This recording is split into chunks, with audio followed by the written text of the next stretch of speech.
காரணமா இருக்காங்க. எது குதிரைபுரி? எங்க கட்சிக்காரங்க நாங்க சொல்றோம். நாங்க ஒரு கூட்டணி வளர்கிறோம்.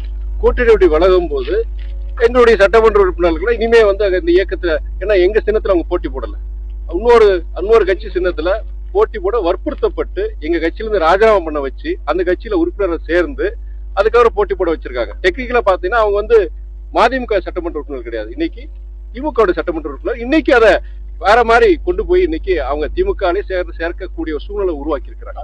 தேர்தல் முடிஞ்சு இவ்வளவு நாளுக்கு அப்புறம் இந்த கருத்து சொல்லும்போது என்ன கருத்து? ஏங்க இன்னொன்னு சொல்றேன் பணம் கொடுத்துதான் ஓட்டு வாங்குற பட்சத்துல அவங்கள்ட்ட வெளியில வந்திருக்கலாமா? இன்னொன்னு சொல்றேன் நாங்க ஐயா மூப்பினாரு, அவர் ஒரு 3வது அணியை அமைச்சாரு, தமிழ்நாட்டு ஒரு மாற்றம் வரும்னு சொல்லி அமைச்சாரு. காசு கொடுக்கல, அவரும் கொடுக்கல. ஆனா அவருக்கு தமிழ்நாடு ஒரு வாய்ப்பை கொடுக்கல. எங்க தலைவர் வைகோ அவரு ஒரு முயற்சி எடுத்தார். மார்க்சிய கம்யூனிஸ்டோட சேர்ந்து கட்சி ஆரம்பிச்ச புதுசுல காசு இல்லாம எது இல்லாம ஜாதி மத அரசியலுக்கு அப்பாற்பட்டு ஒரு தமிழகத்துல ஒரு மாற்றம் உருவாக்கணும்னு சொல்லி அவர் ஒரு முயற்சி எடுத்தார். அது ஒரு ஃபெயிலியர் ஆச்சு. அதுக்கப்புறம் மக்கள் நல கூட்டணி அதெல்லாம் ஆரம்பிச்சோம், அது ஒரு ஃபெயிலியர் ஆச்சு. ஆனா ஒரு அரசியல் இயக்கம், தேர்தல் அரசியல் சார்ந்த ஒரு இயக்கத்தை நடத்தும் போது மக்கள் அது ஒரு வாய்ப்பு கொடுக்காத போது அப்போ ஒரு என்ன பண்றது எங்களுக்கு? அப்போ இது போன்ற அதிமுக திமுக போன்ற இயக்கங்களை சார்ந்து இருக்க வேண்டிய ஒரு சூழ்நிலை வருது இப்போ. ஆனால் இன்னைக்கு பொறுத்த வரைக்கும் மக்கள் இன்னைக்கு ஒரு நம்பிக்கையை கொடுத்திருக்காங்க. சாதி மதம் பணம் அல்லாது அரசியல் பண்ணலாம், நாங்க உங்களுக்கு ஆதரவு கொடுக்கிற ஒரு நம்பிக்கை உருவாக்கி இருக்கிறாங்க.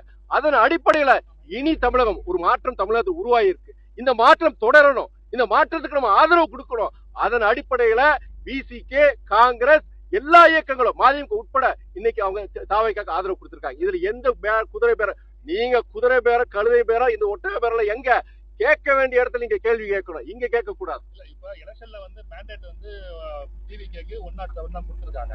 108க்கு 108 ரிஜெக்ட் பண்ணிட்டாரு. 107 இந்த நிலையில விசிகே இடதுசாரிகள் உள்ளிட்ட கட்சிகளோட ஆதரவோட தான் பண்றாரு.